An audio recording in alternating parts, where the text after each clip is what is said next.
সর্পদের হাত থেকে আমার মাকে মুক্তি দেবার জন্য, কিন্তু হাজার হাজার ব্যাধ ভক্ষণ করেও আমার খিদে মেটে না। সেই সুপ্রতীক জ্যেষ্ঠ ভ্রাতার সহিত একসঙ্গে সম্পত্তি রাখতে চাইতেন না। এই সরোবরে একটি হাতি অধোমুখ অর্থাৎ নিচের দিকে মুখ করে কূর্মরূপী জ্যেষ্ঠ ভ্রাতাকে সর্বদাই আকর্ষণ করছে।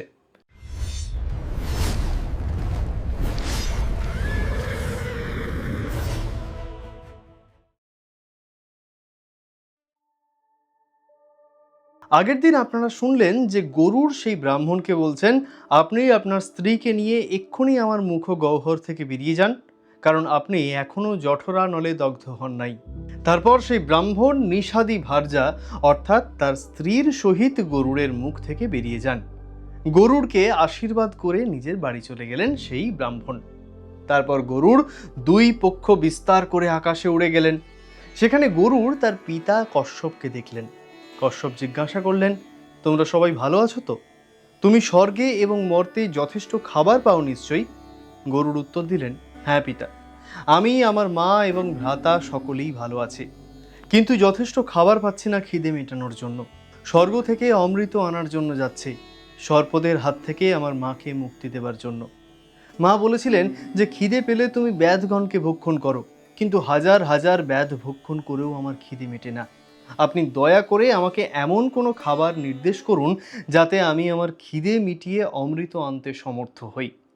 পিতা কশ্যপ একটি সরোবর দেখিয়ে বললেন, ইদং সর মহাপুণ্যং দেব লোকে অপি বিশ্রুতম, অর্থাৎ এই মহাপবিত্র সরোবরটি দেবলোকেও বিখ্যাত।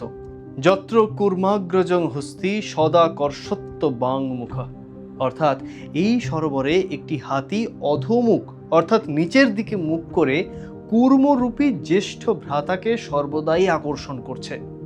পূর্বজন্মে তাদের পরস্পরের মধ্যে শত্রুতা হয়েছিল, সে কথা সম্পূর্ণ তোমার নিকট বলছি। তারপর পিতা কশ্যপ বললেন, পক্ষীরাজ, পিতা ও মাতার মৃত্যু হলে দুই ভাই তাদের সম্পত্তি নিয়েই ঘটনা ঘটিয়েছিল। পূর্বকালে কোপন অর্থাৎ ক্রোধী স্বভাব বিভাবসু নামে এক মহর্ষি ছিলেন। সেই বিভাবসুর সুপ্রতীক নামে এক মহা তপস্বী কনিষ্ঠ ভ্রাতা ছিলেন। সেই সুপ্রতীক জ্যেষ্ঠ ভ্রাতার সহিত একসঙ্গে সম্পত্তি রাখতে চাইতেন না, অর্থাৎ সুপ্রতীক সম্পত্তি ভাগ করার কথা বলতেন। একদিন বিপ্রতীপ তার ভাই সুপ্রতীককে বললেন, অনেকেই মোহের বশে সম্পত্তি ভাগ করতে চায়, আর তারপর তারা সম্পত্তি নিয়ে নিজেদের মধ্যে বিবাদে লিপ্ত হয়।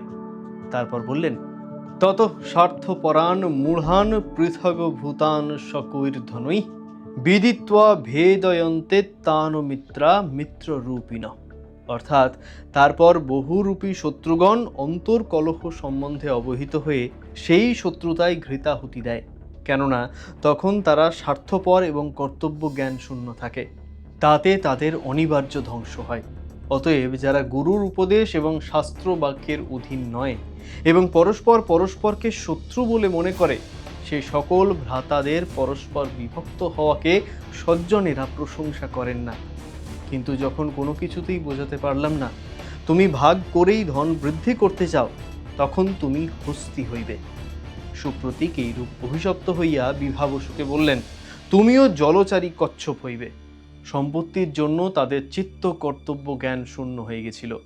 তাই সুপ্রতীক ও বিভাবসু এইরূপ পরস্পরের অভিসম্পাতে যথাক্রমে গজ এবং কচ্ছপ হয়ে গেলেন, এবং তারা এখনো ওই সরোবরেই বাস করছে।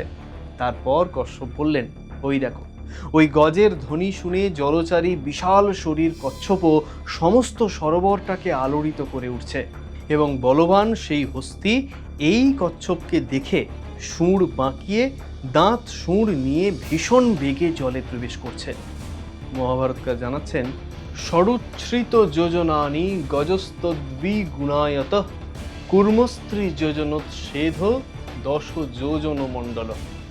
হাতিটা 6 যোজন উঁচু এবং 12 যোজন দীর্ঘ, এবং কচ্ছপটা 3 যোজন উঁচু এবং 10 যোজন গোল। লার্জার দ্যান লাইফ স্টোরি লাইনে মহাভারতের জুড়ি মেলা ভার। প্রতি যোজনে যদি 8 কিলোমিটারও হয়, তাহলে হিসেবটা করুন, আমি গল্পে এগোই। তারপর কশ্যপ বললেন, তারা দুজনেই পরস্পরকে বধ করতে উদ্যত।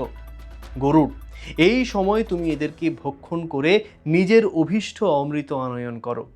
কশ্যপ আরও বললেন, এই বিশাল মেঘ ও বনের মতো কচ্ছপটাকে এবং বিশাল পর্বতের তুল্য ভয়ঙ্কর হাতি ভক্ষণ করে অমৃত আনয়ন করো। তারপর আশীর্বাদ করে বললেন, গরুড়, দেবগণের সঙ্গে যুদ্ধ করবার সময় তোমার মঙ্গল হবে। এই কথা শুনে গরুড় তৎক্ষণাৎ সেখান থেকে সেই সরোবরে পৌঁছলেন। অত্যন্ত বেগবান গরুড় পিতার উপদেশ স্মরণ করে এক নখে হাতি এবং অপর নখে কচ্ছপকে ধরে তুলে নিলেন। তারপর তিনি ঊর্ধ্ব আকাশে উঠলেন এবং অলম্ব নামক তীর্থে উপস্থিত হয়ে বসার জন্য দেব বৃক্ষের নিকটে গেলেন। কিন্তু গরুড়ের ডানার দাপটে দেব বৃক্ষেরা অত্যন্ত ভয় পেয়ে গেলেন যে পাছে তারা ভেঙে পড়েন। সেই গাছগুলির ফল ছিল স্বর্ণময় এবং রৌপ্যময়, গাছের শাখাগুলি ছিল বৈদুর্যমণিময়। সেই গাছগুলির মধ্যে একটি অতি সুন্দর এবং অতি বৃহৎ স্বর্গীয় বৃক্ষ ছিল। তার উচ্চতা ছিল সহস্র যোজন এবং সেই বৃক্ষের ছায়ায় যদি কোনো অসুস্থ মানুষ বসত তাহলে তৎক্ষণাৎ সুস্থ হতো।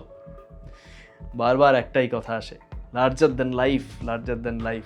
1 যোজন মানে যদি 8 কিলোমিটারও হয় তাহলে 8000 কিলোমিটার উচ্চতা একটি গাছের, আমাদের কল্পনাতেও আসে না। যাই হোক, সেই সুবিশাল বটবৃক্ষ গরুড়কে বললেন, পক্ষীরাজ, আমার এই যে বিশাল শাখা 100 যোজন বিস্তারিত হয়েছে, এর উপরে বসে আপনি গজ এবং কচ্ছপ ভক্ষণ করুন। কিন্তু বিশাল এবং মহাবেগবান গরুড় সেই শাখার উপর বসতেই সেই বিশাল শাখা ভেঙে গেল। এখানেই শেষ হলো আদি পর্বের 44 অর্থাৎ 24তম অধ্যায়। আজকের পর্ব এই পর্যন্তই, দেখা হচ্ছে আগামী পর্বে।